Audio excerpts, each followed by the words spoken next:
Hey Eurovision fans, it's Tom coming to Dublin. I'm back for another Eurovision reaction video. Today I'm going to be reacting to the results of semi-final number 1. I'm going to try and pronounce it. Pesma za Eurovision. That's Serbia's national final. So let's kiki. As always, I'll leave timestamps in the time bar if you want to skip to a particular part. So this is my first time covering PZE and I'm freaking loving it. Oh my god, last night was so good. We had 16 songs, 8 people qualified. They were, sorry for pronouncing things wrong, Nada, Princ, Filip Balas, Luke Black, Empathy Soul Project, Stefan Shy, Bar Subotic, Chegi and Braka Blues Band. So 8 qualifiers, 8 people went home.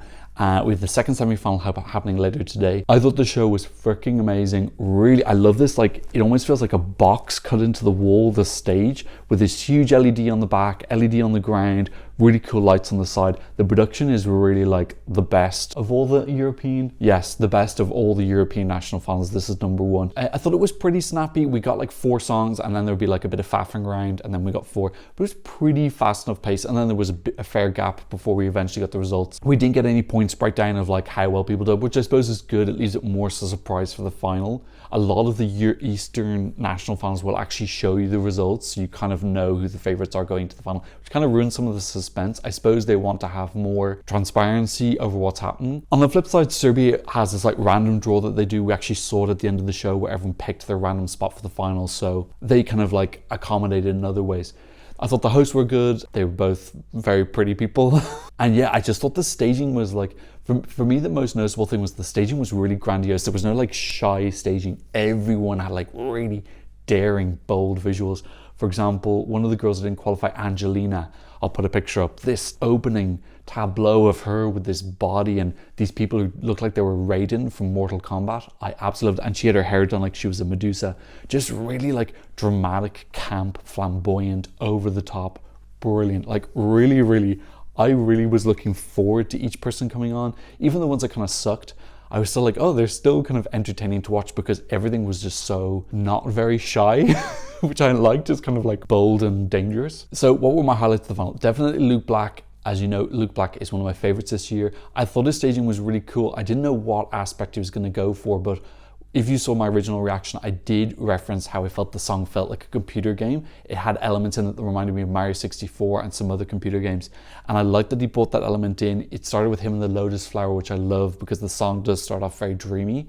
He's waking up from that and then he goes, we had these 4 women kind of dressed like post-apocalyptic, or they were wearing like partial gas masks, like this kind of like dark future fantasy feel. And I love some of the dance moves they had where they all did this like they were zombies. The song is about him like wanting to kind of check out from life because of all the bad things that are happening on around him. He's like, I'm happier when I'm asleep, with like slightly undertones of does that mean like a final sleep. I thought the stage was really cool. It was like different than I was expecting, so it caught me off guard. I thought it looked really good. It was well organized. I felt like it had a story. And then the finale when everything went chaotic and he was like pulling out their like electricity supply and you could see the HP of the robot behind him was going down. I definitely think it's going into a niche. Like me, I like computer games, I like fantasy, I like science fiction, I like that post-apocalyptic theme. So for me, this was just like ticking every single box. And also I'd never seen anything like that Eurovision staging before, so I was like, this is a total novelty for me to see these other aspects of my life that I really enjoy in Eurovision, which I've never seen before. So I was just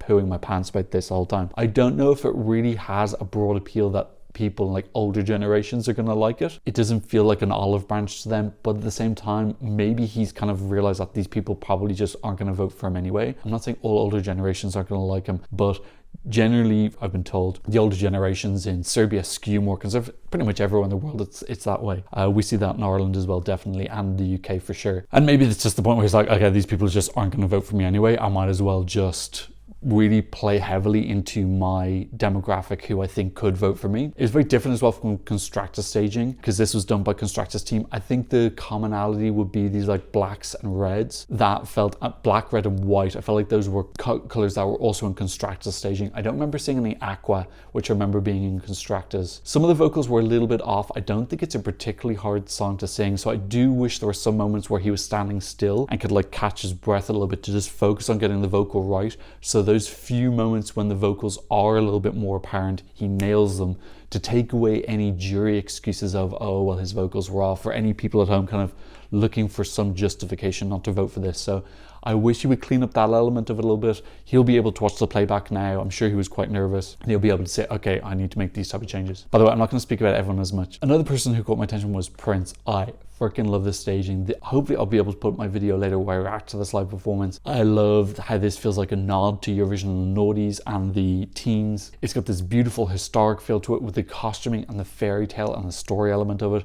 He looks great. He sings it really well. I love how committed he is. Like every aspect of him has got, even his gloves, felt really like thought out and kind of immersive into this kind of like Central Steps Mongolian Silk Roads feel that I felt was very evocative from the song and the staging. This story of him, I love the bit where the girls form into a bridge and one gets up and then she gives him his hand. I believe the meaning of the song is a soldier who's in love with a girl from a local village or something. So I love that fairy tale story passed down through generations feel that it has. This is really like Eurovision of old, but also has a fantastic melody. I love the bit where the chorus behind him goes, oh, oh, oh, and then it's replied with these beautiful Asian sounding, Central Asian sounding strings. So yeah, I got really excited about this. If Luke Black doesn't get chosen because the jury pop him down or this just doesn't resonate with the public, I do get that it's quite a slightly eccentric song, experimental, but if this doesn't work with the public, then I would definitely love Prince to go as my second choice. I get other people who stood up. Filip Balas was in the semi-final as well.